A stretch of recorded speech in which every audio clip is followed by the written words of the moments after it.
So yan, magandang gabi sa ating lahat mga idol. Likaway lang natin galing umana. Alas 6:13 na.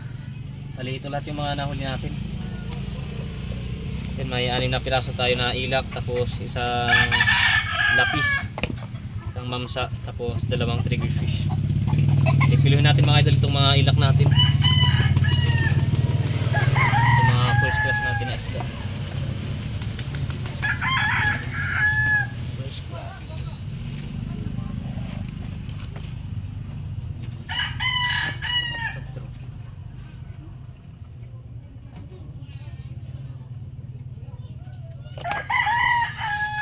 Ay, umabot ng 5 kilo for 3/4. Ayos na. 3/4 yung mga pangbenta natin. Ito naman pang ulam.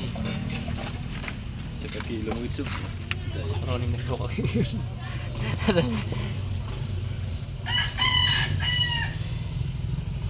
Yan, 3 kilo. Right, ayos na.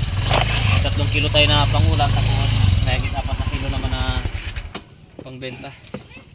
Malaking blessing na mga idol. Pali dito sa mga ilak natin, tapos mamsa may mahigit 1,000 pesos tayo na kikitain. Ayos na, malaking blessing na para sa pang araw-araw natin na pangailangan. Bali, ang tabi lang tayo mga idol sa susunod na update natin sa ating channel. God bless po sa ating lahat. Sana makadilis ulit tayo sa susunod na live natin.